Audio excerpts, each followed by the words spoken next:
Hello friends, this is Karn and welcome to Karn IAS PCS academy. Friends, ये set number 16 है। जी हाँ, इससे पहले 1 से 15 set with PDF solution and answer दोनों अपलोड किया जा चुका है Karn IAS PCS Telegram group में, जिसका लिंक आपको डिस्क्रिप्शन बॉक्स में मिल जाएगा। चलिए देखते हैं वीडियो। 41 है, 1 से 14 उसको PDF में संलग्न कर दिया गया है। कह रहा है कन्याकुमारी यानी भारत से कोलंबो पहुँचने के लिए पार करना पड़ेगा। किसको पार करना पड़ेगा? तो मन्नार की खाड़ी यानी ये वाला पार्ट जो है, ये वाला पार्ट यानी मन्नार की खाड़ी को पार करना पड़ेगा। ठीक है। हिंद महासागर में 5.8 मीटर की गहराई के साथ लक्षद्वीप सागर का हिस्सा बनने वाली एक उथली खाड़ी है। कितना गहराई है? 5.8 मीटर। ठीक है। नेक्स्ट एक सवाल और पूछा जा सकता है यहाँ से कि ये इंडिया के कौन सा पार्ट को टच करता है और श्रीलंका के कौन सा पार्ट को? तो श्रीलंका कौन सा पार्ट है? ये श्रीलंका के पश्चिमी तट, श्रीलंका के ये पश्चिमी तट को टच करता है, बीच कोरोमंडल का क्षेत्र स्थित है। ठीक है। और कन्याकुमारी पहुंचने के लिए जरूरी है कि आपको इसको पार करना ही पड़ेगा। नेक्स्ट क्वेश्चन नंबर 42, मिट्टी में मौजूद कार्बनिक पदार्थ को सामूहिक रूप से जाना जाता है। तो सामूहिक रूप से क्या कहा जाता है? ये नहीं, मतलब ह्यूमस। जी हाँ, ह्यूमस कहा जाता है। और इंडिया में ह्यूमस की मतलब मैक्सिमम मिट्टी में कमी रहता है। ठीक है। और किस क्षेत्र के मिट्टी में ह्यूमस है इंडिया में? मान लीजिए ये अगर मैप है इंडिया का, ठीक है, यानी ये जो पार्ट है यानी हिमालय से सटा हुआ जो पार्ट है, ठीक है, उसमें मिट्टी में ह्यूमस है। बिकॉज हिमालय में बहुत सारा वनस्पति है और वनस्पति के जो पेड़ पौधे जो पत्ते गिरे उससे ह्यूमस मिल जाता है। नेक्स्ट क्वेश्चन नंबर 43, एक कीट ऐसा जीव है जिसमें इसमें एक ऐसा जीव है जिसमें पैरों के 3 जोड़े होते हैं। एक ऐसे पूछा जाएगा। दूसरा कैसे पूछेगा? कीट के कितने पैर होते हैं या कितने होते हैं? तो 6 जोड़ा पूछ दिया तो 3 नॉर्मल 6। ठीक है। और ये किस मतलब कुल के अंतर्गत आता है या किसका पार्ट है ये? तो ऑर्थोपोडा। किसका पार्ट है ये? ऑर्थोपोडा का। ठीक है। नेक्स्ट इसे और सवाल बनता है कभी कभी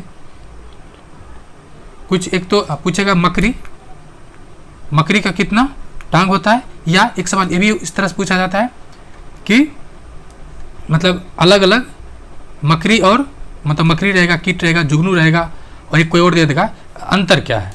ठीक है, इस तरह से।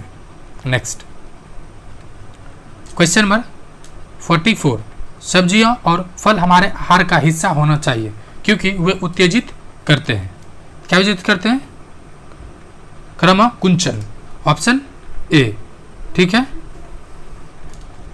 यानी एक तरह से पेशी में जो आराम और मतलब रिलैक्सेशन और जो कंट्रैक्शन होता है, खिंचाव होता है और रिलैक्स होता है, जैसे स्प्रिंग देखते हैं ना, खींच के आ गया फिर आ गया, इस तरह से फिर इस तरह से हो गया, इसी को कहते हैं क्रमकुंचन। ठीक है। और ये आंख में यह गति क्रमकुंचन कहलाती है। नेक्स्ट ये भी पूछा जाता है कि लार का pH कितना होता है? तो नॉर्मल 7.4 होता है ब्लड का, बाकी 6.5 या 6 के आसपास होता है लार का। नेक्स्ट क्वेश्चन नंबर 55, रबर के बागान किन क्षेत्रों में पाया जाता है? तो समशीतोष्ण क्षेत्र में पाया जाता है, ऑप्शन ए। रबर क्या है? तो ब्राजील और कुछ अन्य दक्षिण जो अमेरिकी देश है, ब्राजील यानी दक्षिण अमेरिकी ये देश है, ये ऐसे नहीं, ऐसे है, ऐसे वाला, यानी ये ब्राजील और कुछ अमेरिकी देश में ये किस तरह से है? तो ये जंगली है, जंगली पौधा है। ठीक है।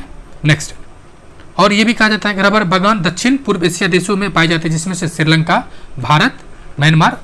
भारत में भी ये जो मसाला का बागान है वो वहाँ भी रबर भी मिलता है। नेक्स्ट क्वेश्चन नंबर 46, समुद्री ज्वार किसके कारण होता है? तो समुद्री ज्वार किसके कारण होता है? चंद्रमा और सूर्य के संयुक्त प्रभाव से। जी हाँ, इसको थोड़ा सा अगर देखना चाहिएगा प्रैक्टिकली, मतलब मैप के थ्रू, चार्ट के थ्रू, ऐसे देख सकते हैं। मान लीजिए इसको मान लीजिए मून है यानी चंद्रमा है, ये मान लीजिए सन है, और ये अर्थ है यानी पृथ्वी है। अब देखिए अगर ये दोनों अपने की ओर बल लगेगा, फोर्स खींचेगा, तो बल किधर लगेगा, नॉर्मली ये टेंजेंट यानी इधर बल खिंचाव होगा, खिंचाव बल क्या आ जाएगा इधर, यानी इसको दो खींच रहा है तो क्या होगा, एक तरह से 90 डिग्री बनेगा ये इस तरह से। जब दो अलग अलग दिशा में खींचेगा, स्वाभाविक सी बात है तीसरा दिशा में बल लगेगा और इसका प्रभाव थोड़ा कम होगा। लेकिन जब सेम दिशा में खींचेगा कोई भी चीज़, मान लीजिए ये मून है, अर्थ है, सन है, अर्थ है, अगर ये सेम दिशा में खींचेगा स्वाभाविक सी बात है इसका फोर्स ज़्यादा लगेगा। ठीक है, नेक्स्ट एक चीज़ और पूछा जाता है, तो हमेशा चंद्रमा का यानी मून का प्रभाव सन से ज़्यादा होता है इस केस में, अट्रैक्शन के केस में। क्वेश्चन नंबर 47, भारत में न्यायपालिका का नेतृत्व किसके द्वारा किया जाता है? तो किसके द्वारा किया जाता है? उच्चतम न्यायालय यानी सर्वोच्च न्यायालय है, वही इसको क्या करता है, नेतृत्व करता है, एक तरह से दिशा निर्देश प्रदान कर। नेतृत्व का तात्पर्य क्या होगा, दिशा निर्देश। तो कौन सा दिशा निर्देश प्रदान करता है? सर्वोच्च न्यायालय, जी हाँ। और उसका बहुत सारे जो निर्णय है, जी हाँ निर्णय, ये छोटे छोटे नहीं बल्कि अधीनस्थ न्यायालय के लिए एक तरह से दिशा निर्देश का भी कार्य करता है। और न्याय का सबसे बड़ा मतलब अपील का सबसे बड़ा न्यायालय भी है। ठीक, एक चीज़ और जो कन्फ्यूजिंग पॉइंट है यहाँ पे आप देख सकते हैं, कन्फ्यूजन पॉइंट ये है कि जो रीट होता है, रीट यानी रीट रीट रीट रीट जो रीट के केस में यानी सुप्रीम कोर्ट है वो लेस पावरफुल है देन हाई कोर्ट। मतलब हाई कोर्ट मतलब रीट के केस में यानी जो उल्लंघन के केस, किसी का व्यक्तिगत अधिकार उल्लंघन हो रहा है, मौलिक अधिकार के केस में ही केवल सुप्रीम कोर्ट रीट जारी कर सकता है। बाकी अदर केस में सर्वोच्च न्यायालय रीट जारी कर सकता है। रीट का संबंध किस अनुच्छेद से है सुप्रीम कोर्ट के लिए? अनुच्छेद 32 से है, और हाई कोर्ट के लिए 226 से है। रीट कितने तरह का होता है? 5 तरह का। क्वेश्चन नंबर 48, निम्नलिखित में से कौन सा पेट्रोलियम उत्पाद नहीं है? जिसमें नहीं हो, क्वेश्चन को बारीकी से ध्यान से 2-3 बार पढ़ना पड़े तो पढ़िए। आंसर होगा ऑप्शन ए मधु, मोम। जी हाँ, बाकी सब है। नेक्स्ट क्वेश्चन नंबर 49, एपीकल्चर निम्नलिखित में से किससे संबंधित है? तो मधुमक्खी पालन। ए से एपीकल्चर, पी से पी वाला इस तरह से मैंने ट्रिक बनाया था, ए और पी यानी एपीकल्चर मधुमक्खी पालन। ठीक है, अब कुक्कुट पालन क्या है? तो मुर्गी पालन से है। मत्स्य पालन को क्या कहते हैं? फिश यानी फिश या पीस, फिश मत्स्य पालन मतलब फिश कल्चर। आपको याद करने के लिए एग्जैक्ट ये टर्म यूज नहीं होता। ठीक है, यानी फिश को किस में खाते हैं? पीस बना के, यानी पीसी कल्चर। क्या हो जाएगा? PC culture. ठीक है, पीसी कल्चर। इस तरह से ट्रिक बना के आप याद कर सकते हैं। नेक्स्ट क्वेश्चन नंबर 50, घर्षण को निम्नलिखित में से किनके द्वारा कम किया जा सकता है? जैसे ये आए आपके दिमाग में होना चाहिए साइकिल बॉल बेरिंग क्यों लगाया जाता है? ताकि ये घर्षण को कम किया जा सके, यानी स्नेहक का उपयोग करके। यानी स्नेहक मतलब क्या यूज करते हैं उसमें? जैसे ग्रीस यूज किया जाता है, वो पॉलिश करके। जी हाँ, महीन पाउडर का उपयोग करके। महीन पाउडर कहाँ की यूज करते हैं आप? तो आप देखे होइएगा कैरम। जी हाँ, कैरम खेलते हैं तो पाउडर डालते हैं इसलिए कि घर्षण कम हो, यानी उपरोक्त सभी। क्वेश्चन नंबर 51, चुंबक उत्तर दक्षिण की दिशा में क्यों स्थिर हो जाता है? क्यों स्थिर हो जाता है? तो उसका कारण है पृथ्वी का चुंबकत्व के कारण। जी हाँ, पृथ्वी का चुंबक उत्तर दक्षिण दिशा में, यही वजह है कि हो जाता है। एक सवाल और यहाँ से बनता है कि ज़्यादातर जो रॉकेट है, ठीक है, वो रॉकेट जो है वो इक्वेटर के पास से क्यों रिलीज किया, मतलब उसको छोड़ा जाता है, प्रक्षेपास्त किया जाता है? उसके कारण है उसका चुंबक ग्रेविटेशन, अर्थ का जो ग्रेविटेशन है उससे बाहर निकलने के लिए। नेक्स्ट 52 है, ये क्या दे रखा है? कथन और कारण। तो कथन कारण दोनों देखते हैं। कथन क्या कर रहा है? पाश्चरीकृत दूध को बिना उबाले इस्तेमाल किया जा सकता है। जो पाश्चराइज मिल्क होता है उसमें सूक्ष्मजीवी से मुक्त हो जाता है, यानी ऐसा है क्या? तो दोनों स्टेटमेंट देख चुके हैं आप, अब आपको कमेंट करके बताना है। ऑप्शन क्या हो जाएगा? ए। जी हाँ, दूध को पहले क्या, जो पाश्चराइजेशन होता है उसमें दूध को गर्म किया जाता है, ठीक है, फिर अचानक उसको ठंडा किया जाता है मतलब वो दूध बैक्टीरिया फ्री भी होता है और गर्म भी होता है, इसलिए आप आसानी से उसे बिना गर्म किए हुए खा भी सकते हैं। नेक्स्ट क्वेश्चन नंबर 53, नींबू में मुख्यतः कौन सा जैव अम्ल होता है? याद रहे, मुख्यतः लगा दिया है इस तरह से, हालांकि इस क्वेश्चन के लिए आसान चीज़ है, लेकिन कहीं भी अगर मुख्यतः दिखे तो आप उसके बारीकी को समझने का प्रयास करें। तो कौन सा होता है?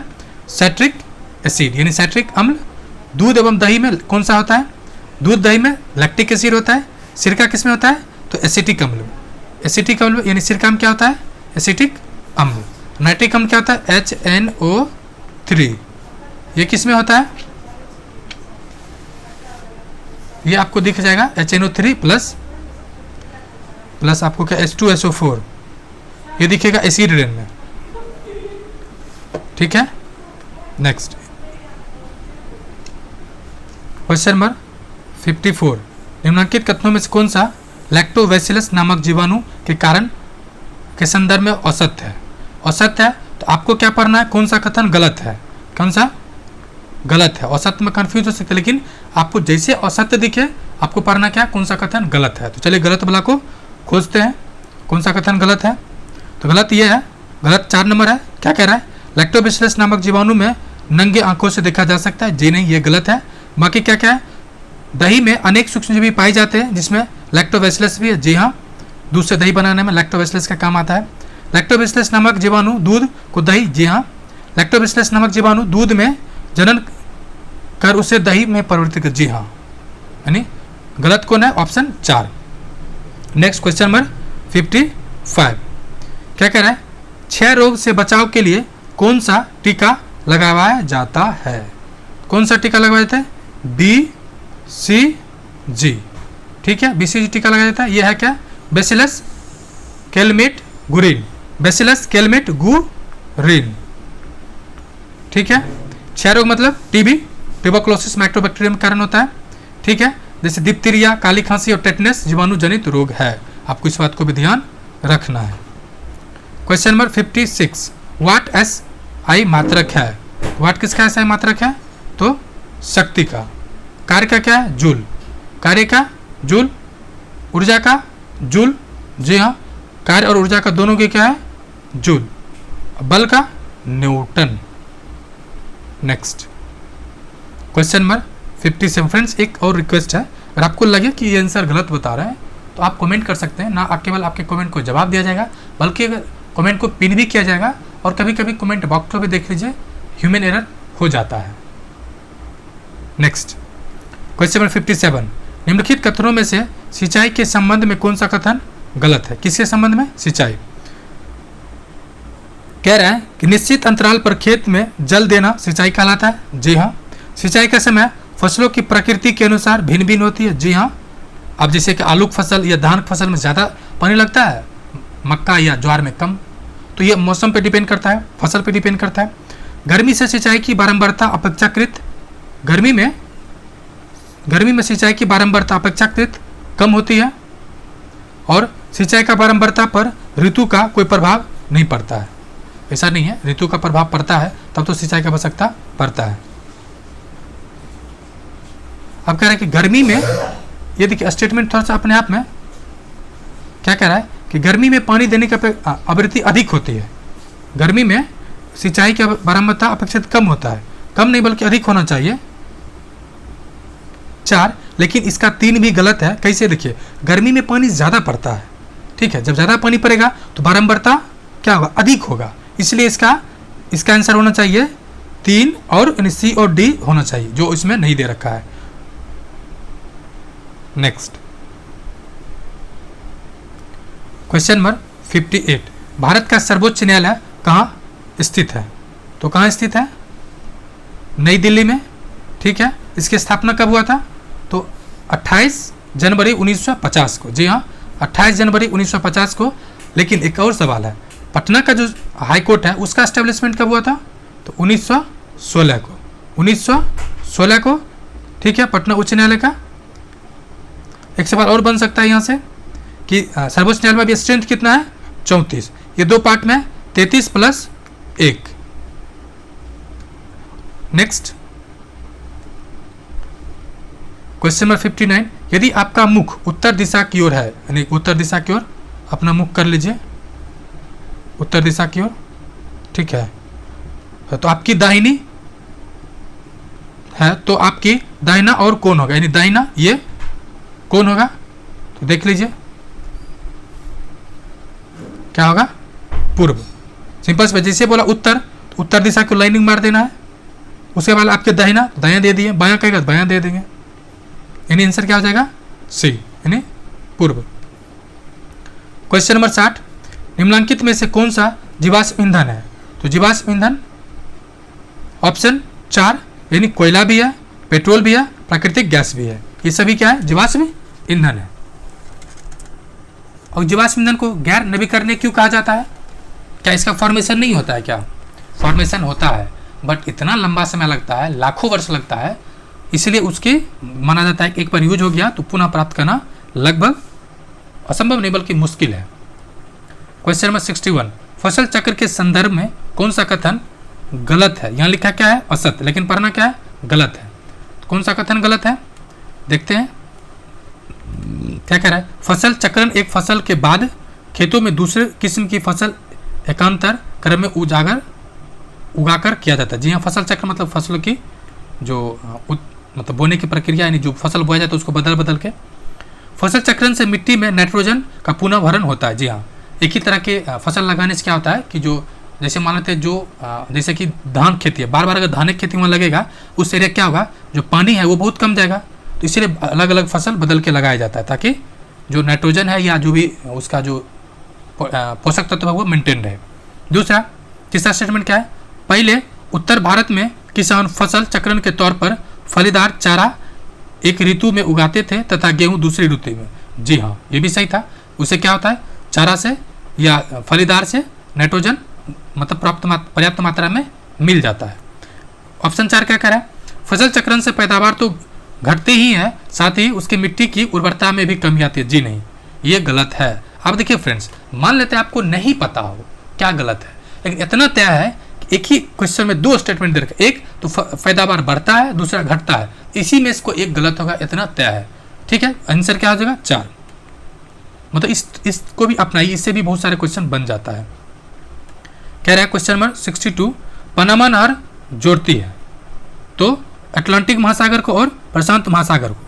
आपके दिमाग में आया होगा कि अटलांटिक तो अलग साइड है, प्रशांत तो अलग साइड है। जी नहीं, मान लेते ये ग्लोब है, ठीक है, ये मान लीजिए अमेरिका वाला पार्ट है, ये मेडिटेरियन बीच वाला, और ये फिर दक्षिण अमेरिका वाला। अमेरिका इधर यूरोप है, बीच में है, मान लीजिए एशिया जो भी अफ्रीका ये पार्ट हो गया। अब मान लीजिए अटलांटिक महासागर किस में है, ये वाला पार्ट है, एस आकार का है, किस आकार का, एस आकार का। और प्रशांत ये भी है, प्रशांत ये भी है। जी हाँ, हम लोग जो मैप देखते हैं वो 2 डायमेंशन देखते हैं, 3 डायमेंशन देखिएगा तो आपको पता चल जाएगा कि प्रशांत ये भी है, प्रशांत ये भी है। तो ये जो बीच का पार्ट है ये कौन सा, उसको मार्क कर देते हैं अलग कलर से, ये जो पार्ट है, जी हाँ, ये पनामा नहर का है, ये इसको जोड़ता है। ठीक है, और एक सवाल और बंद यहाँ पर दिखेगा आपको, जैसे कि ये मानिए एशिया का पार्ट है, ये पार्ट को कौन जोड़ता है, तो स्वेज नहर। किसको जोड़ता है, ये जो दोनों बीच का पार्ट इसको कहते हैं भूमध्य सागर, और ये वाला पार्ट है लाल सागर, यानी लाल सागर और भूमध्य सागर को कौन जोड़ता है, तो स्वेज नहर। नेक्स्ट क्वेश्चन नंबर 63, क्या कह रहा है, कोशिकाओं में ऊर्जा किस रूप में संग्रहित होता है, तो किस रूप में होता है, ATP, adenosine triphosphate, adenosine triphosphate. ठीक है, इसका फुल फॉर्म है, ये भी पूछा जा सकता है। और क्रेब साइकिल में जो ऊर्जा का फॉर्मेशन होता है उसमें 36 एटीपी होता है और 2 एटीपी दूसरा साइकिल से पूरा होता है। उसके अलावा ये जो माइटोकॉन्ड्रिया है उसको क्या करता है, power house of the cell. जी हाँ, सेल का पावर हाउस, यानी सेल को क्या करता है, एक्सेसिव एनर्जी प्रदान करता है। नेक्स्ट क्वेश्चन नंबर 64, क्या कह रहा है, से कौन सा अंग ग्लाइकोजन को ग्लूकोज में परिवर्तित करता है और रक्त को शुद्ध करता है, ग्लाइकोजन को ग्लूकोज में। जी हाँ, ये इसका मतलब ये बात मैंने पिछले सेट में ही बोला था, तो अभी आपको पता चल गया होगा। किसको कहते हैं, लीवर को। जी हाँ, लीवर का जो भी एक्सेसिव ग्लूकोज बनता है उसको स्टोर करता है एज ए ग्लाइकोजन। ठीक है, लीवर में होता क्या है, तो मतलब पित्त। जी हाँ, पित्त का उत्पादन भी करता है, जो हमारे बॉडी में पित्ताशय में क्या होता है वो स्टोर होता है। और जो लीवर की बात की जाए तो सबसे बड़ा ग्रंथि भी है, सबसे बड़ा ग्रंथि भी है। किडनी यूनिट, फंक्शन यूनिट क्या है? नेफ्रॉन। और इसको एक्सक्रीटरी ऑर्गन कहा जाता है क्योंकि ये छन्ना की तरह काम करता है। फेफड़ा, लंग्स है, इसको क्या कहते हैं? तो श्वसन का काम आता है, ठीक है। उसके बाद पिलिया, इसमें एक पिलिया से रिलेटेड 3 सवाल भी पेशेंट पूछ चुका है कि एक ये पूछता है कि पिलिया का इसमें क्रेब साइकिल, क्रेब नहीं बल्कि जो आरबीसी का फॉर्मेशन कैसे होता है, कहाँ होता है, इस तरह से 3 सवाल पूछा है, तो उसको नेक्स्ट सेट में दिया है, उसको डील कर देंगे। क्वेश्चन नंबर 65, अत्यधिक व्यायाम करते समय हमारी टांगों में जिस पदार्थ के संचयन से ऐंठन होती है वह है लैक्टिक अम्ल, यानी ऑप्शन बी। इसमें होता क्या है? तो वही जो पैर जैसे कभी कभी दौड़ते होइएगा या कभी क्रिकेट खेले होइएगा या कभी साइकिल चलाई होगी ज़्यादा, तो जो दर्द होता है वो ड्यू टू लैक्टिक एसिड की वजह से होता है, ठीक है। ये फैट में स्टोर हो जाता है। नेक्स्ट 66, केंद्रीय चावल अनुसंधान केंद्र कहाँ स्थित है? तो कहाँ स्थित है? कटक। कटक कहाँ पर है? उड़ीसा में। कहाँ है? उड़ीसा में। और इसका जो भारतीय कृषि अनुसंधान परिषद के तहत 1966 में राष्ट्रीय चावल अनुसंधान की स्थापना किया गया था। कब किया गया था? 1966 में, ठीक है। 23 अप्रैल 1946 को विधापुर, कटक, उड़ीसा में स्थित है। यानी किसका मतलब गठन स्थापित कब किया गया था? 1946 में।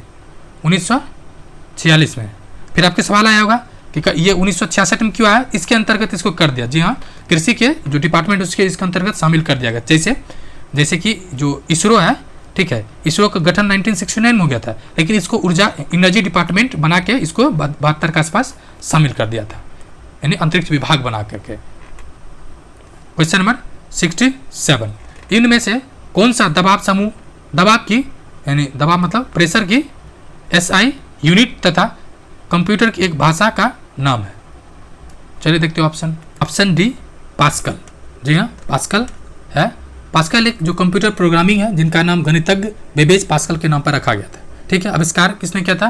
निकोलसन व्यर्थ ने 1968 में। नेक्स्ट पॉइंट क्या है? बेबेर, ये सुने होइएगा जरूर अपने फिजिक्स में। ओम क्या है? रेसिस्टेंस का यूनिट है। रेसिस्टेंस मतलब इसका साइन इस तरह से होता है। नेक्स्ट क्वेश्चन नंबर 68 कह रहा है, कल्पना करें कि आप एक झंझा में फंस गए हैं जिसमें बिजली भी गिर रही है। निम्न में से कौन सा स्थान आपके लिए आश्रय के लिए सबसे उपयुक्त या सुरक्षित होगा? तो ऑप्शन 4 इमारत की खिड़कियां, ठीक है, इमारत की खिड़कियां। Next question number 69 reserve bank of India का मुख्यालय कहाँ स्थित है? तो कहाँ स्थित है? मुंबई, ठीक है। और मुंबई को क्या कहा जाता है? मुंबई कहा जाता है औद्योगिक कैपिटल। औद्योगिक कैपिटल कहाँ इंडिया का? मुंबई। क्यों? क्योंकि देखिए एक तो यहाँ पर आरबीआई का हेडक्वार्टर है, उसके बाद नेशनल स्टॉक एक्सचेंज का है, इस तरह से कई हेडक्वार्टर वहाँ पर है। सवाल है कि आरबीआई गठन कब हुआ था? 1935 में। किस एक्ट के, किस तारीख को? 1 अप्रैल को। किस एक्ट के तहत? आरबीआई एक्ट 1934 तक। इसका राष्ट्रीयकरण कब हुआ? राष्ट्रीयकरण हुआ 1949 में। और 14 बैंकों का राष्ट्रीयकरण कब हुआ? 1969 में। किसके समय में? इंदिरा गांधी के समय। फिर बाद में 1980 में भी किसके समय में हुआ? और एक बार और राष्ट्रीयकरण हुआ तो इंदिरा गांधी के समय में। नेक्स्ट इसका हेडक्वार्टर मुंबई कब से है? तो 1937 में अस्थायी रूप से। नेक्स्ट क्या है? क्वेश्चन नंबर 70 पंपास किस घास का मैदान है? पंपास का संबंध दक्षिण अमेरिका से है। दक्षिण अमेरिका ऑप्शन डी से है, ठीक है। ये बहुत उपजाऊ है, जो मेनली जो अर्जेंटीना का पार्ट है, ये नहीं मान लीजिए ये दक्षिण अफ्रीका का पार्ट है, ये अर्जेंटीना वाला पार्ट, ये अर्जेंटीना का पार्ट है, ठीक। अर्जेंटीना उरुग्वे अधिकांश है, उसके अलावा ब्राजील और भी कहीं कहीं है, मतलब मेनली दक्षिण अमेरिका से ही है। क्वेश्चन नंबर 71 पेंगुइन अपनी 2 विशेषताओं के कारण अच्छे तैराक हैं। एक तो उनके पैर में जाल होते हैं और दूसरा है उनका शरीर सुव्यवस्थित होता है। शरीर क्या है? सुव्यवस्थित होता है। नेक्स्ट क्वेश्चन नंबर 72 बंगाल में भक्ति आंदोलन का प्रवर्तक किसे माना जाता है? तो चैतन्य महाप्रभु को माना जाता है। किसे? चैतन्य महाप्रभु को। उनके भक्त स्वयं भगवान कृष्ण मानते थे। उनको क्या मानते थे? भगवान कृष्ण, और ये भक्ति आंदोलन के प्रवर्तक थे बंगाल में। ये किस धर्म के थे, मतलब किस धर्म को मानते थे ये? तो वैष्णववाद को एक समर्थक थे। नेक्स्ट, ये कथन और कारण है। क्वेश्चन नंबर 73 क्या कह रहा है? ध्रुवीय भालू तेज चलते हैं, ठीक। ध्रुवीय भालू के बाल मोटे होते हैं, तो ये का सही व्याख्या नहीं कर रहा है, यानी ये गलत है, आर सही है, ठीक है। ध्रुवीय भालू तेज चलते हैं, ये कथन गलत है और आर सही है। सही आर क्या है? ध्रुवीय भालू के बाल मोटे होते हैं ताकि वो ठंड से बचा सके।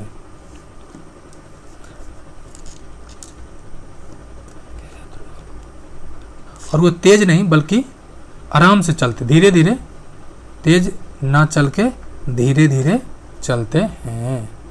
नेक्स्ट 24, भारत के मुख्य चुनाव आयुक्त की नियुक्ति कौन करता है? तो नियुक्ति कौन करता है? भारत के राष्ट्रपति। लेकिन सिफारिश कौन करेगा?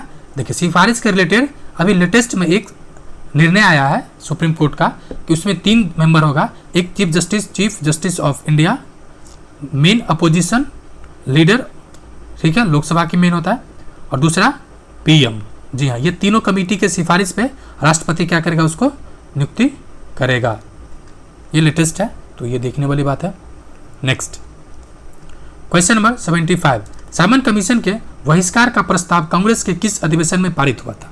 इसके लिए जानना जरूरी यह है कि पहली बात तो साइमन कमीशन आया कब? तो 1928 में। 1928 में। इसका गठन कब हुआ? 1927 में। मतलब क्या हुआ कि 27 के आसपास कहीं इसको क्या किया होगा? बहिष्कार के निर्णय लिया गया होगा। तो कब हुआ था? तो 1927 के मद्रास अधिवेशन में, ठीक है। 1927 के मद्रास अधिवेशन में साइमन कमीशन का बहिष्कार किया गया और लाला लाजपत राय की जो मृत्यु हुई थी इसी के विरोध स्वरूप में। क्वेश्चन नंबर 74, विषुव का अर्थ वह तिथि है जब, यानी इक्विनॉक्स शब्द लेटिन के इक्विस यानी बराबर और नॉक्स मतलब रात, यानी जहाँ दिन रात बराबर उसके संबंध में है। तो किसके लिए है? तो दिन रात बराबर की अवधि में, वो ऑप्शन ए। ऐसा साल में 2 बार आता है। कब कब आता है? 21 मार्च के आसपास, दूसरा 22 सितंबर के आसपास। जी हाँ। क्वेश्चन नंबर 77, भारतीय रिजर्व बैंक का प्रतीक है। तो प्रतीक क्या है? एक तार के पेड़ के सामने बैठे बाघ। जी हाँ, क्या है? एक तार के पेड़ के सामने बाघ, ठीक है, बाघ का है प्रतीक के रूप में। लेकिन अब इसके शायद बदलने का निर्णय लिया गया है। क्वेश्चन नंबर 78, सही समीकरण का चुनाव करें।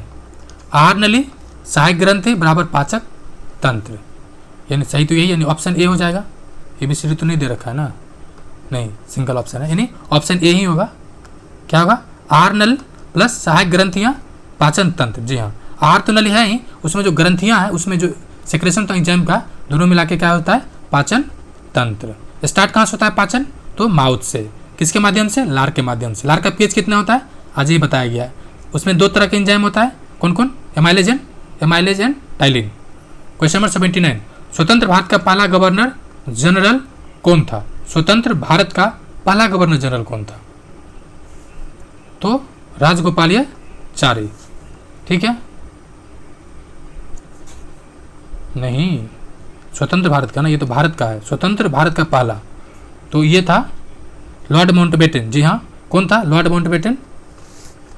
स्वतंत्र मतलब चूंकि गवर्नर जनरल था, स्वतंत्र वायसराय और स्वतंत्र भारत के पहले गवर्नर जनरल के रूप में कार्य किया था।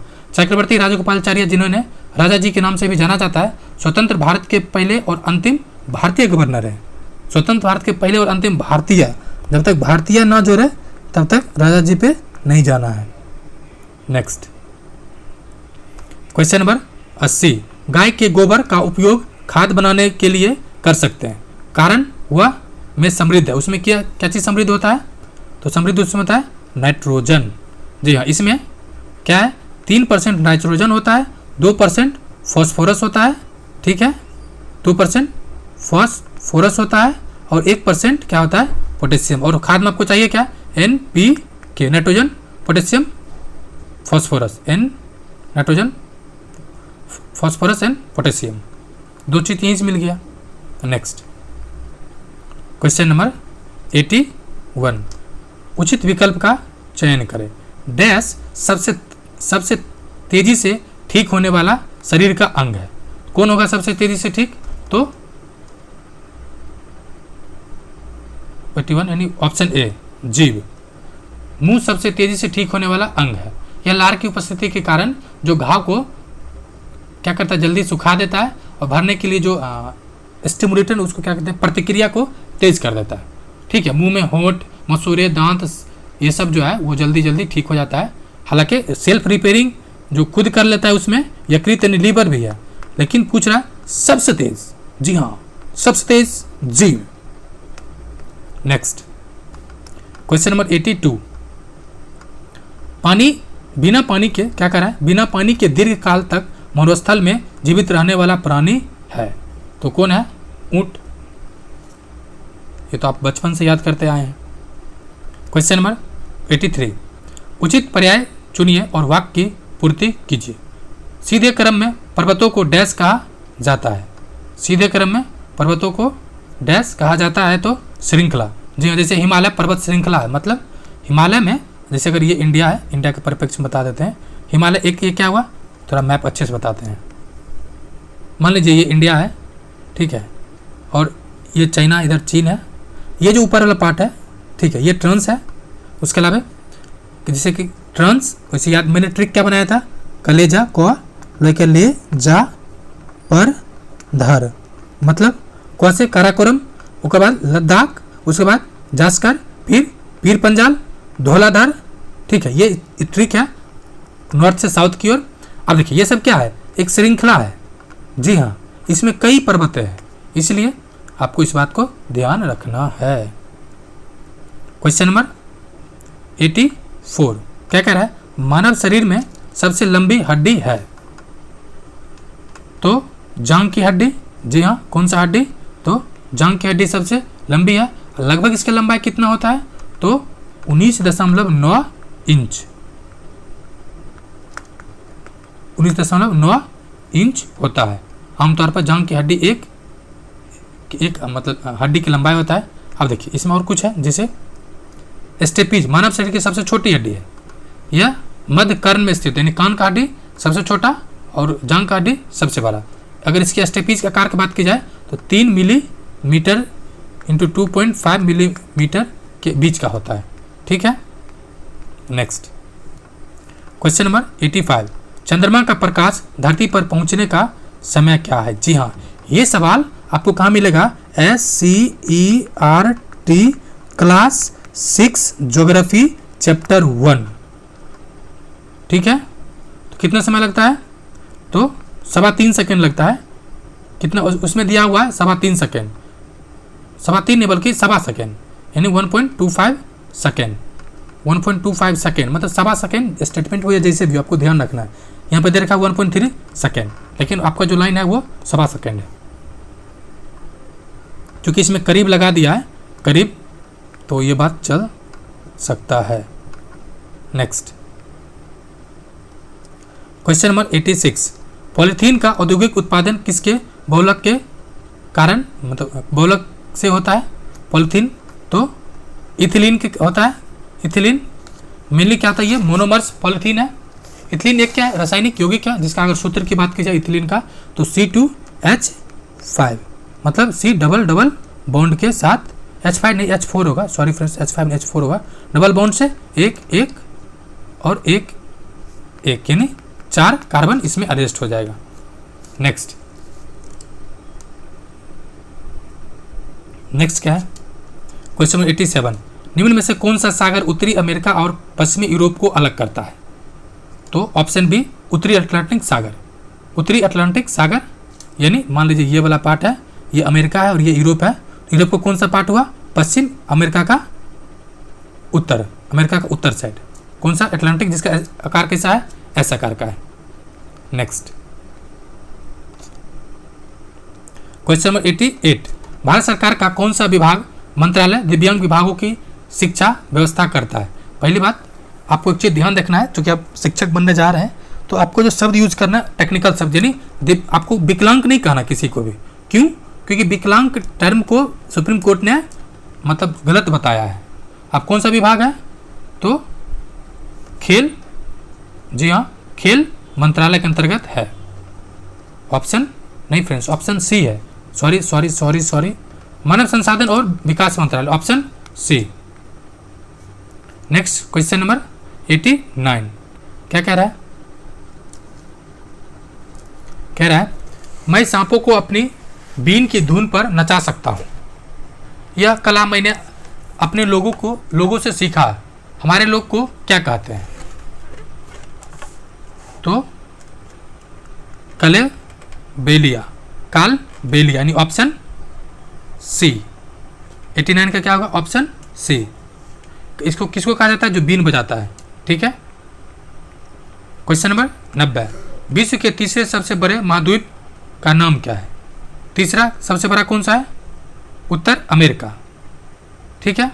सबसे बड़े से सबसे छोटे क्रम की बात की जाए तो सबसे बड़ा कौन सा है? इसको देखिए ट्रिक के तौर पे याद कर लीजिए। एशिया। ठीक है, एशिया इधर भी है, थोड़ा सा इंडिया भी है उसी में। उसके अलावा अफ्रीका। उसके अलावा अफ्रीका कौन सा है? ये पार्ट। उसके अलावा उत्तरी अमेरिका की ये पार्ट, उत्तरी अमेरिका। दक्षिण अमेरिका इसी सटा हुआ है, दक्षिण अमेरिका। उसके अलावा यूरोप छोटा सा, और फिर ऑस्ट्रेलिया। उसके ऑस्ट्रेलिया से पहले यूरोप से भी पहले जो है एक नीचे छूट गया है, ओ यानी सीधा से सुन लीजिए। एशिया, ठीक है, एशिया, अफ्रीका, उत्तरी अमेरिका यानी नॉर्थ अमेरिका, दक्षिण अमेरिका, अंटार्कटिका, जी हाँ। उसके बाद यूरोप और ऑस्ट्रेलिया, यानी अंटार्कटिका जो है ये नंबर पे 5 में है। नेक्स्ट क्वेश्चन नंबर 91 निम्नलिखित में से कौन सा विश्व में सबसे ऊंचा इमारत है? तो बुर्ज खलीफा। इमारत पूछ रहा है फ्रेंड्स, क्या कर रहा है? इमारत। बुर्ज खलीफा जिसकी जो पूरी दुनिया में सबसे ऊंचा है, जिसे 2010 में उद्घाटन से पहले बुर्ज दुबई के रूप में जाना जाता था। पहले ये बुर्ज दुबई था। कहाँ पर है? तो संयुक्त अरब अमीरात के दुबई शहर में गगनचुंबी इमारत है। ठीक। क्वेश्चन नंबर 92 कौन सा फल में प्रोटीन की अधिकतम मात्रा है? तो एवोकेडो में। एवोकेडो एक वसायुक्त फल है जिसमें वैज्ञानिक रूप से मतलब पर्सिया अमेरिकाना कहा जाता है। इसको क्या कहा जाता है? Persia Americana. ठीक है। इसमें मैक्सिमम मात्रा में प्रोटीन होता है। अमेरिका और उसके आसपास के क्षेत्रों में मिलता है। नेक्स्ट क्वेश्चन नंबर 90 एक सवाल और है फ्रेंड्स, ये पूछा गया है बीपीएससी में कि पानी में H2O में कितना कैलोरी एनर्जी होता है? कितना कैलोरी होता है? आपको मैं 3 सेकंड्स में देता हूँ, काउंट भी कर देता हूँ। 1 2 3। कितना होता है? 0 कैलोरी। फ्रेंड्स अगर पानी में होता है एनर्जी तो फिर पानी पी के क्यों ना कम चल जाता? ये पूछा गया इसलिए मैं आपसे सवाल किया हूँ। क्वेश्चन नंबर 93 फेदोमीटर नापता है तो सागर की गहराई का। ठीक है। यह एक ध्वनि तरंग के लिए सतह से नीचे तक यात्रा के लिए आवश्यक है। और ध्वनि जो मतलब जैसे मानिए ऑब्जेक्ट है, यहाँ से गया, आया, टकरा के जहाँ जाता है, इसी के आधार पे लगाता है कि वहाँ पर कोई चीज़ है। क्वेश्चन नंबर 94 भारत के सबसे लंबे बांध का नाम क्या है? तो हीराकुंड बांध, ऑप्शन सी। इसकी लंबाई कितना है? 25.979 किलोमीटर, यानी लगभग 26 किलोमीटर आप कह सकते हैं। किस नदी पर है? तो महानदी पे। Question number 95 Firoz Shah Kotla cricket मैदान किस शहर में स्थित है? तो किस शहर में स्थित है? तो नई दिल्ली में। ठीक है। फिरोज शाह कोटला मैदान नई दिल्ली में भारत का दूसरा सबसे बड़ा अंतर्राष्ट्रीय क्रिकेट स्टेडियम है। हालांकि ये डेटा पुराना हो गया, सबसे पुराना है, दूसरा पुराना है। सबसे बड़ा कौन सा है? मोदी स्टेडियम। दूसरा जयपुर में बन रहा है, तीसरा मेलबोर्न। नेक्स्ट 96 संरचना और उत्पत्ति के अनुसार मेघालय के हाईलैंड्स निम्नलिखित में से किसका हिस्सा है? किसका है? तो प्रायद्वीपीय पठार का। जी हाँ, बहुत को लग रहा होगा मास्टर साहब गलत बता रहे। जी नहीं, इसको हम मैप के थ्रू बता देते हैं ताकि चीज़ आसानी से आपको याद भी रहे और समझ भी जाए। जी हाँ, ये जो पार्ट है ना, ये मतलब ये मेघालय वाला पार्ट, ये पार्ट है इसी का, प्रायद्वीपीय पठार का ही पार्ट है। जी हाँ, ये क्या हुआ कि थोड़ा सा सुन लीजिए, मतलब जो बंगाल का क्षेत्र है, ये मानिए बंगाल का क्षेत्र है, ये बंगाल का क्षेत्र है। यहाँ पे मालदा गैप है, मतलब क्या हुआ, ऊपर में जैसे कि ऐसे है, मान लीजिए ऊपर में क्या ठीक ठाक है, लेकिन अंदर से ये कनेक्टेड है। ऊपर में नॉर्मल है, ऊपर में ऐसे ही है, लेकिन अंदर से ये कनेक्टेड है। ठीक है, ऊपर में नॉर्मल है, लेकिन अंदर से ये प्रायद्वीपीय पठार से क्या है, कनेक्टेड, जिस तरह इसी तरह से, यानी यहाँ पे गैप है, मालदा गैप है। ठीक है, जिसको मालदा गैप कहते हैं, और ऊपर से इस तरह से मेघालय वाला पार्ट कनेक्टेड है। सेम चीज़ यहाँ पर भी है, इसीलिए आपको इसमें फंसाता है, और ये यूपीपीएससी में एक बार पूछा जा चुका है। आंसर क्या होगा? आंसर डी होगा। नेक्स्ट क्वेश्चन नंबर 97, ज्ञान प्राप्त करने से पहले भगवान महावीर का क्या नाम था? तो वर्धमान था। ठीक है, जैन धर्म के अंतिम तीर्थंकर हैं, बचपन का नाम वर्धमान था। और ये इनका संबंध कुछ और फैक्ट है, एक तो इनका जो जन्म और निधन दोनों बिहार में ही हुआ है, और ये एक पांचवा जो व्रत है जैन धर्म का, पांचवा व्रत इन्होंने दिया, क्या दिया? तो ब्रह्मचर्य। नेक्स्ट क्वेश्चन नंबर 98, पिपली घाट दर्रा किस पर्वतीय क्षेत्र में स्थित है? तो अरावली पर्वत माला में। अब अरावली है कहाँ पर? अगर आपको मैप याद हो थोड़ा भी, तो मान लीजिए ये जो राजस्थान वाला पार्ट है, ये इसी तरह से गुजरात से लेके और दिल्ली तक। जी हाँ, दिल्ली का जो रायसीना जो क्षेत्र है, जो कहा जाता है रायसीना डायलॉग होता है, एक्चुअली रायसीना पहाड़ है जो अरावली का ही मतलब विघटित पार्ट है, जो कि रेसिडुअल पर्वत हो चुका है ये, इसलिए उसी का पार्ट है। इसकी लंबाई कितना है? दिल्ली से गुजरात के बीच, पालमपुर के बीच लगभग 800 किलोमीटर का है। और यहाँ पर गुरु शिखर है जो सर्वाधिक ऊंचाई है किसका? अरावली का। ये विश्व के सबसे पुराने क्या है? पर्वतीय क्षेत्र है। नेक्स्ट क्वेश्चन नंबर 99, भारत में कितने स्तर की अदालतें मौजूद हैं? तो 3। कौन कौन? आप देख सकते हैं नॉर्मली इस तरह से चेन बना के। सबसे ऊपर कौन सा है? सुप्रीम कोर्ट, उसके अधीनस्थ हाई कोर्ट, उसके नीचे जिला न्यायालय, बाकी सब इसके अधीनस्थ न्यायालय है। ये मेन 3 टायर है।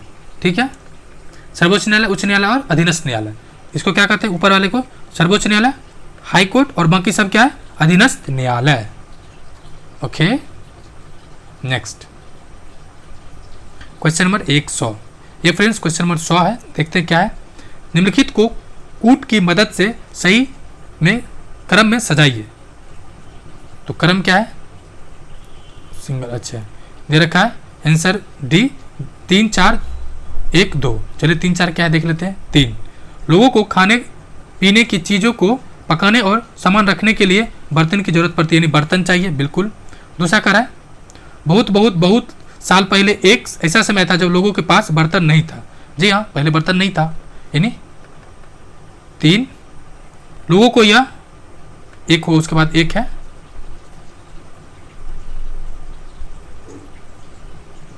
एक और 2, 1 2 देख लेते हैं क्या है। बहुत कोशिश करने और दिमाग लगाने के बाद लोगों ने बर्तन बनाना सीखा है। लोगों ने यह भी खोज कर लिया है कि मिट्टी के बर्तन को मजबूत बनाने के लिए क्या आग को पकाना चाहिए। जी हाँ, मतलब एक सिंपल स्टेटमेंट है। ये सब SCERT एंड EVS उसका उठा के दिया हुआ लाइन बाय लाइन है। फ्रेंड्स, EVS का क्लास 4th और 5th का कंप्लीट MCQ कराया गया, प्लेलिस्ट में है, आप देख सकते हैं। साथ ही साथ NCERT, जी हाँ NCERT का भी प्लेलिस्ट बना हुआ है, देख सकते हैं। उसके अलावा करेंट अफेयर्स, जी हाँ करेंट अफेयर का प्लेलिस्ट बना हुआ आप देख सकते हैं monthly wise. Question number 101, Bharat में कौन सा राज्य अधिकतम कॉफी उत्पादन करता है? तो ऑप्शन ए कर्नाटक। कर्नाटक में मतलब 50% अधिक, यानी 53% कुल उत्पादन करता है। उसके अलावा केरल कितना है? 28%, तमिलनाडु 11%। आप ये सवाल पूछा जा सकता है घुमा के, अगर पूछना चाहे इस तरह से कि साउथ इंडिया में कह सकते हैं कि 90% ऊपर जो, या 95% भी कह सकते हैं, 95% से ऊपर जो कॉफ़ी उत्पादन होता है कहाँ होता है? तो साउथ इंडिया में। या ये भी कह सकता है केवल 3 स्टेट में। कौन कौन? कर्नाटक, ये कर्नाटक है, ये केरल है और ये तमिलनाडु है। KAT मतलब केरल, कर्नाटक, केरल, तमिलनाडु, के टी में। ठीक है, स्टेटमेंट बनाया जा सकता है, मुझे बनाना हो तो बेशक मैं उसी तरह का स्टेटमेंट बनाऊंगा। क्वेश्चन नंबर 102 कह रहा है जिस वस्तु में कार्य करने की क्षमता होती है उसे कहा जाता है, तो ऊर्जा। जी हाँ, वर्क पर यूनिट कॉल ऊर्जा कह सकते हैं। क्वेश्चन नंबर 103 ब्लैक हिल, ब्लू हिल और ग्रीन हिल किस देश में स्थित है? तो किस में है ये? यूएसए में। जी हाँ, ब्लैक, ब्लू और ग्रीन हिल यूएसए में स्थित है। ब्लैक हिल एक छोटी एवं पृथक पर्वत श्रृंखला है। ये क्या है? ब्लैक हिल एक पर्वत श्रृंखला है जो पश्चिम तट यानी दक्षिण पश्चिम में स्थित है। उसके अलावा ब्लू हिल मतलब ब्लू हिल की बात करते हैं, संयुक्त राज्य का जो काउंटी शहर है हैनकॉक काउंटी शहर उसमें है। ग्रीन हिल कहाँ पर है? तो ओहिया संयुक्त राज्य के एक गांव में है। नेक्स्ट फ्रेंड्स, इसका थोड़ा पीडीएफ क्लियर नहीं आ रहा है, लेकिन मैं टेलीग्राम ग्रुप में पुनः पीडीएफ को इसको मॉडिफाई करके शेयर कर दूंगा। क्वेश्चन नंबर 104 रंगों की तीव्रता की तुलना करने के लिए किसका उपयोग किया जाता है? तो कैलोरीमीटर को। ठीक है, नेक्स्ट क्वेश्चन नंबर 105 विटामिन जो एक एंटीऑक्सीडेंट है क्या है? तो विटामिन सी। जी हाँ, एंटीऑक्सीडेंट है।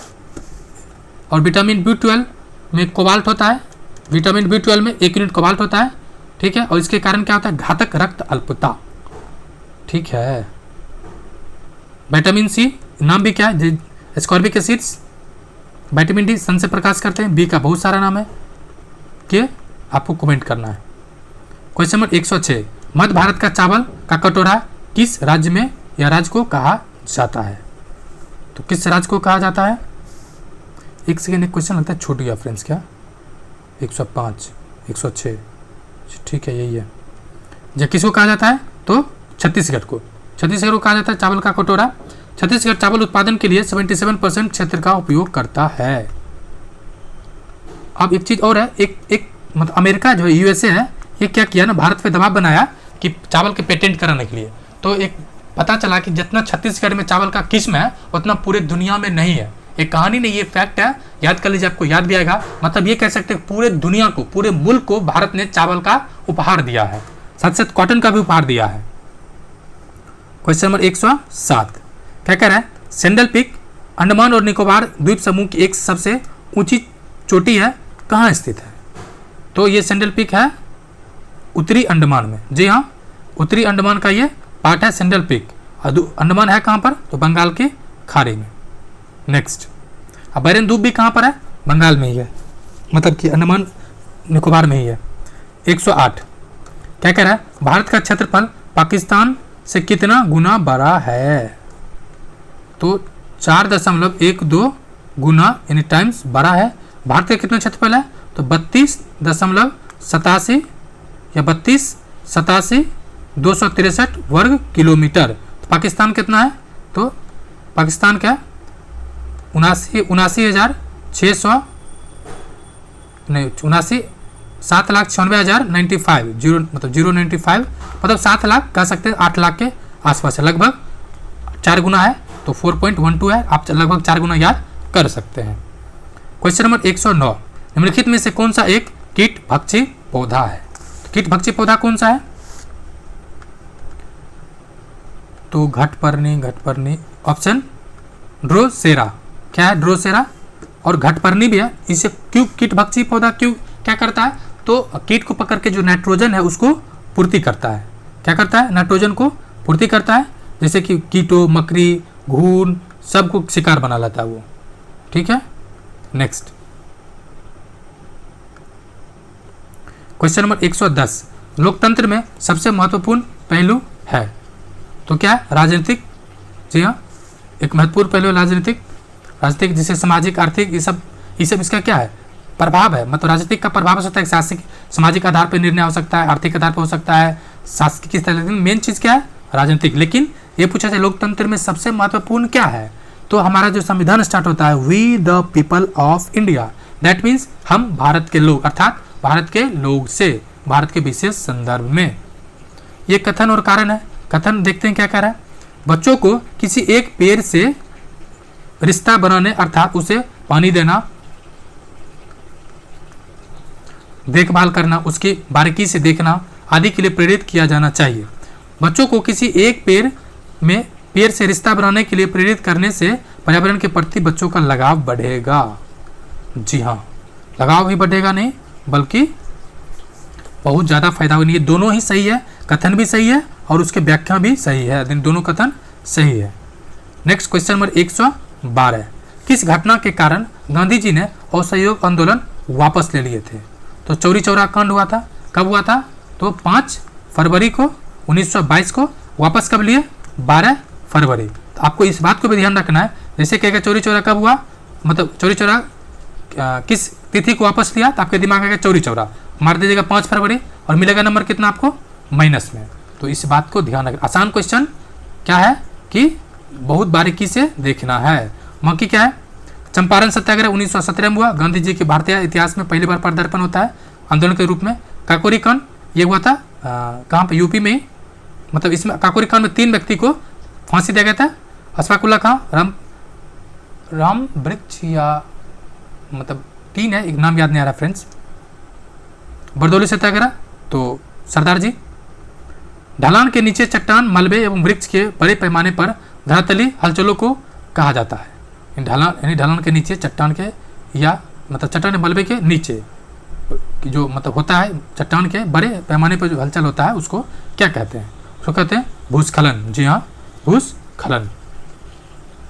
क्वेश्चन नंबर 114, खाद्य पदार्थों में मॉड के परीक्षण के लिए किस विलय का प्रयोग किया जाता है? तो किसको किया जाता है? आयोडीन। जी हाँ, चावल, आलू, ब्रेड आदि में खाद्य पदार्थ जो होता है स्टार्च होता है, स्टार्च को ही मॉड कहते हैं। ठीक है, आप देखना है जैसे आलू का जो कसकसा पार्ट है वो हो जाता है। इन खाद्य पदार्थों के नमूने हेतु तनु आयोडीन विलय की कुछ बूंदे लेने पर इसका गहरा रंग जो होता है ये भी पूछा जाता है कि ये मतलब क्या होगा? तो गहरा नीला रंग, नीला या नीला काला हो जाता है। इसका परीक्षण आप कर सकते हैं। आलू को काटिए, उसके 2 पार्ट को अलग अलग कीजिए, उसमें थोड़ा सा नमक दीजिए और मिला दीजिए। नेक्स्ट क्वेश्चन नंबर 115, एक तोता कितने साल तक जीवित रह सकता है? तोता जनरली मतलब 20 साल तक उम्र जीवन काल माना जाता है, 15 से 20 साल तक। क्योंकि इसमें डायरेक्ट दे, लेकिन ऑप्शन रेंज आ जाए तो आपको 15 से 20 साल जाना है। जबकि कुछ बड़े किस्म के 80 साल तक जीवित रह सकता है। यानी कुछ सामान्यतः एक तोता एक जीवित रह सकता है 15 से 20 साल तक, लेकिन कुछ बड़े किस्म जोड़ दे, विशेष किस्म जोड़ दे तो आपको 80 साल के साथ ऑप्शन में जाना है। ठीक है, नेक्स्ट। और तोता का लगभग 400 प्रजाति है। क्वेश्चन नंबर 116, टेंडन और लिगामेंट दोनों ही हड्डी से संबंधित हुए हैं। क्या है? एक संयोजी उत्तक। जी हाँ, लिगामेंट जैसे ये मानिए बोन है, ठीक है, ये मानिए जुड़ा हुआ प्लेट से है, अंदर का पार्ट है बोन, ये निचला पार्ट है। ये जो बीच का जो पार्ट होता है ना, जो ज्वाइन रहता है बोन में, वो होता है लिगामेंट। आप देख सकते हैं जो मीट है, मीट के कभी कभी देखिएगा बीच में जो जॉइंट पार्ट रहता है इस तरह से, ये लिगामेंट है। ठीक है, क्या है? लिगामेंट, संयोजी उत्तक है। नेक्स्ट क्वेश्चन नंबर 117, वाष्पीकरण में डैश तक अवस्था का परिवर्तन शामिल है। वाष्पीकरण में क्या होता है? तरल से गैस। देखिए फ्रेंड्स, आंसर भी साथ में शामिल कर दिया गया है, मैथ का सॉल्यूशन भी। तो आप अगर मैथ बनाना चाहते हैं, प्रैक्टिस करना चाहते हैं तो पीडीएफ प्राप्त कर लें। कहाँ से प्राप्त करना है? तो करना है स्पीसेस टेलीग्राम चैनल पे जाके, उसका लिंक आपको डिस्क्रिप्शन बॉक्स में दिया गया। और फ्रेंड्स, चैनल को भी सब्सक्राइब कर लें, मैं बार बार इसलिए नहीं करता हूँ ताकि आपका टाइम किल हो। क्वेश्चन नंबर 118, बांग्लादेश में किस नदी को पद्मा के नाम से जाना जाता है? पद्मा मतलब गंगा। जी हाँ, इसको थोड़ा सा देख लीजिए, इसका अलग अलग नामकरण होता है। जैसे मान लीजिए ये इंडिया है, ये बांग्लादेश है, ठीक है। गंगा नदी यहाँ से निकला, जैसे बांग्लादेश में प्रवेश किया, प्रवेश को क्या कहेंगे? प से प्रवेश, प से पद्मा। और जब ब्रह्मपुत्रा मिला, यानी मिल रहा है गंगा और मतलब पद्मा और ब्रह्मपुत्रा मिल रहा है, प से प्रवेश, प से पद्मा, म से मिलना, मिल रहा है तो म से मेघना। इस तरह से ट्रिक बना लेना है। नेक्स्ट क्वेश्चन नंबर 119, भारतीय पुनर्जागरण के जनक के रूप में किसे जाना जाता है? तो राजा राम मोहन राय। जी हाँ, ये काफ़ी मतलब इनका कई और नाम है, ठीक है। मतलब भारतीय पुनर्जागरण के पिता, आधुनिक भारत के मतलब पूर्व और मध्य के सेतु, या मतलब इनका कई नाम है। तो जो आपको मिल जाएगा कहाँ, NCERT सीरीज, ये कहाँ पर है, इसी चैनल के प्लेलिस्ट में NCERT सीरीज बनाया हुआ है, आप जाके देख सकते हैं।